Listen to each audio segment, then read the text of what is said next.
Top quality और consistent performance के लिए सिर्फ सिल्वर पंप नाम याद रखना। સમાચાર ભરૂચમાંથી નગરપાલિકાની સામાન્ય સભામાં હોબાળો થયો। વિપક્ષના વિરોધ વચ્ચે સામાન્ય સભા તોફાની બની। સેનેટરી ઇન્સ્પેક્ટરની વિવાદિત ટિપ્પણી મામલે ઉગ્ર રજૂઆત। સ્થાનિકે સફાઈ મુદ્દે નગરપાલિકામાં રજૂઆત કરી હતી। સેનેટરી ઇન્સ્પેક્ટરે સ્થાનિકને પાકિસ્તાન જતા રહેવાનું કહ્યાનો કોર્પોરેટરનો આરોપ। હિન્દુસ્તાન પાકિસ્તાન કરતા સેનેટરી ઇન્સ્પેક્ટર સામે કડક કાર્યવાહીની માંગ।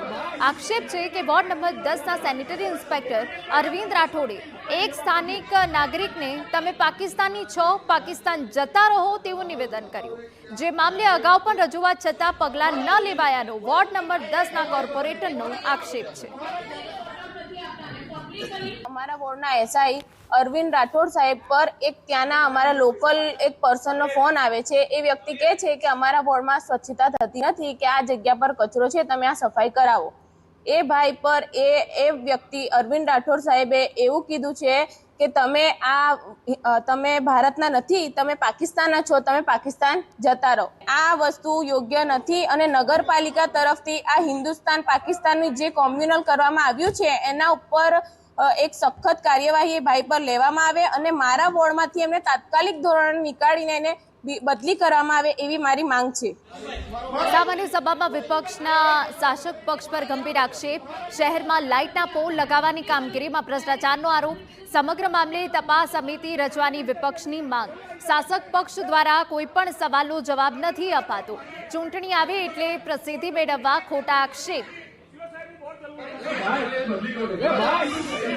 આઇકોનિક રોડ છે, એ આઇકોનિક રોડ પર લાગેલા જે સ્ટ્રીટ લાઇટના પોલ છે તેમાં થયેલ ભ્રષ્ટાચાર હોય કે પછી મક્તમપુર વિસ્તારના અંદર જે હાઈ માસ્ટ લાગેલા હતા એના અંદર જે ભ્રષ્ટાચાર થયા છે એ તમામ ભ્રષ્ટાચારના ઉપર સવાલ જવાબ કર્યા ત્યારે શાસક પક્ષે તમે જોયું છે કે જવાબ આપવાની જગ્યાએ હંમેશા એ જે પણ મુદ્દા હતા એને ભટકાવવાનો પ્રયાસ કર્યો છે।